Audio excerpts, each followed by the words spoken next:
형제지만 대의를 위해서 그 형부를 다 사형 처분시켰습니다.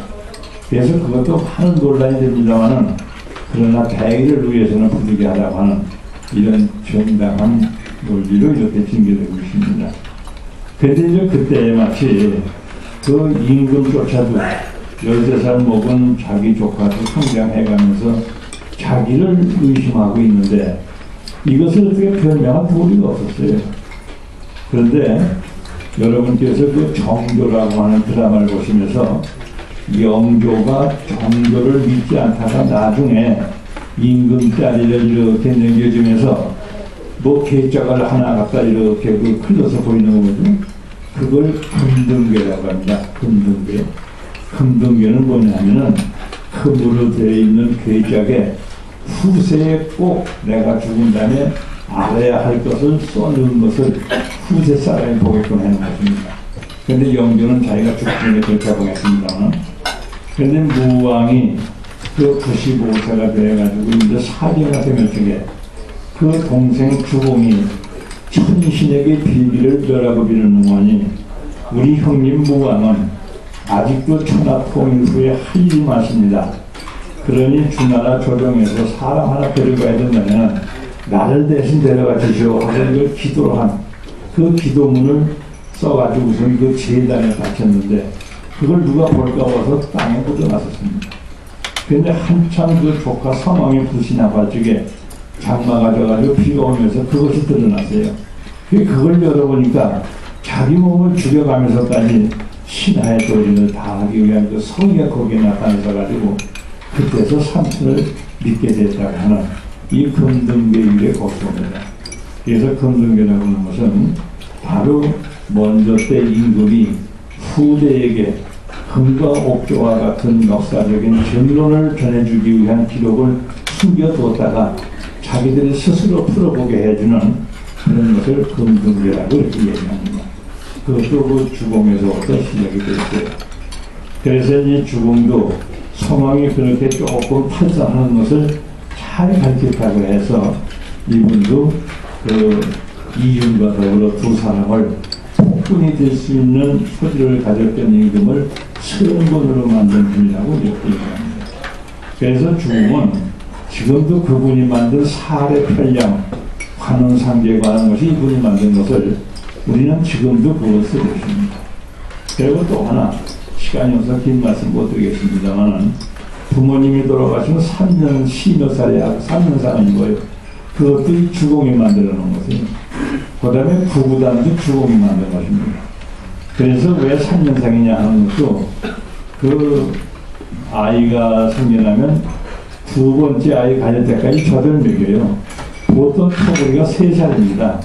그러니까 만 2살이죠.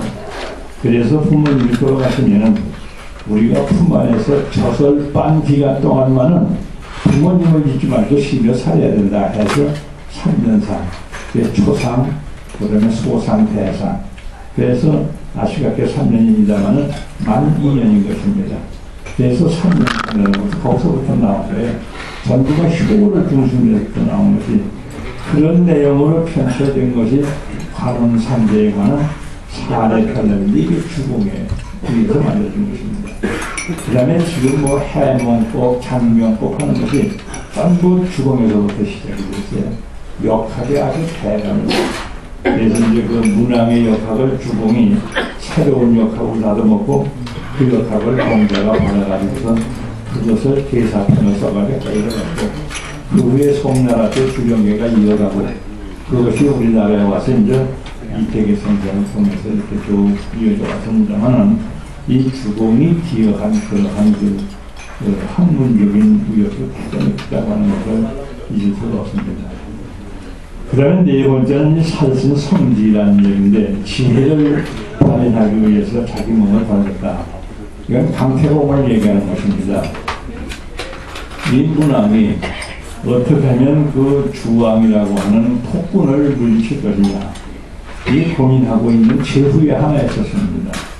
그런데 문왕이 그 부하들을 데리고 산악 훈련을 떠나가요. 그때는 이렇게 그 산에 가서 훈련하는 것이 전투훈련인 것입니다.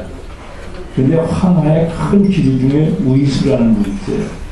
근데 그 강가에 앉아서 노인이 약수들을 하고 있어요. 근데 사냥도, 뭐 꽁사냥도 산란기에 안 되고, 이 고기 잡는 것도 거머리가 있습니다. 산란기를 못하게 돼 있어요. 근데 분명히 그때는 산란기인데, 거기서 낚시질 하는 사람이 있어요. 그래서 문항이 이상하다. 두 가지 의심을 했습니다.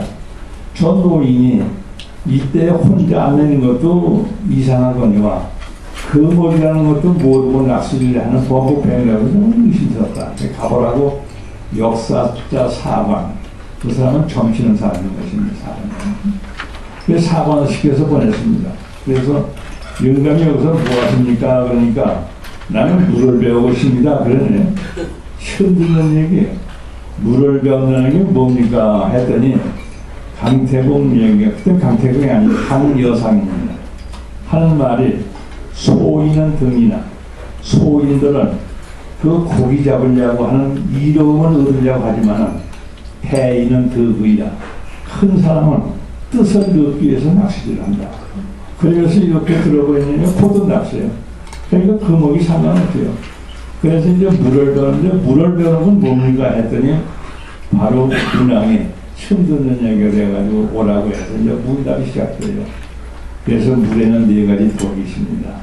바로 물은 어떠한 악초든 아름다운 꽃이다. 상관없이 수분을 일정하게 공급해 줍니다. 이것이 인해사상입니다. 그리고 물이라는 것은 딴 이유에 의해서 못하게 되면 스스로 맑아지는 자력력을 가르칩니다. 이것이 정의에 실은 의의했던 겁니다. 그 다음에 물은 반드시 위에 엉덩이 채워주고 다음 내려가지 이걸 띄어내는 법이 없습니다. 그래서 이게 이해했던 겁니다. 그리고 물은 바다로 가기 위해서 구불구불 흘러갈 때 절대 어떠한 사물과 충돌하지 않습니다. 그래서 백성의 뜻에 따라서 정치를 이끌어가는 지혜입니다. 그 여기에서 이제 그 문항이 아주 그냥 요새 말로 헛딱합니다. 그래서 이분을 사부로 모시기로 했습니다. 이 사부로 모시는데 바로 문항의 아버지 이름이 왕계예요. 그러면서 이 문항 하는 얘기가 아버님 부왕 왕계께서 당신 같은 인물을 찾으려고 파라고 바라다가 돌아왔을 때까지 못 찾았다. 지금이 나타날 거야. 그래서 그 사람에게 이름을 붙여준 게 뭐냐면 성이 강가요, 씨는 여씨요, 이름은 상이거든. 강여상이에요. 그런데 임금의 아들은 태자라고 합니다. 임금의 아버지는 태공이라고 합니다. 그러니까 강씨 당신은 태공, 우리 아버지가 바라고 바라던 사람이요. 그래서 강태공 왕인 것입니다.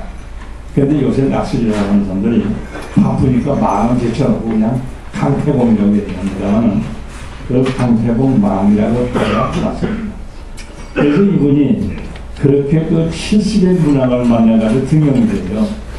그래가지고선 20년 동안은 문항을 받들고 무항을 받들고 성악까지 받들었습니다. 그래가지고 90에 제 나라 봉군이 돼요. 임금이 되는, 제후 임금이 되는 것이죠.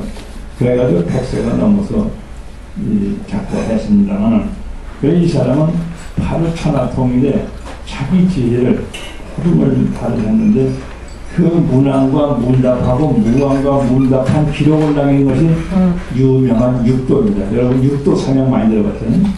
육도는 문항, 무항과 강태공의 문답한 대양 병법이요. 산약이라는 것은 장량이 어느 신인한테 얻은 그 황석공수사라고 하는 여기에 상략, 중략, 하략 이걸 합해서 삼략이라고 하는 것입니다. 그래 한국은 장량의 그 삼략을 통해서 화물을 제치고선 천하를 통합니다. 이러한 그 유명한 선비인 것입니다만 부피가 얼마 되지 않았지 1억 3천이가 나옵니다. 그래서 이제 그 강태공이 이렇게 전혀 살림을 돌보지 않고 부인이 이혼했잖아요. 그러니까 강태공이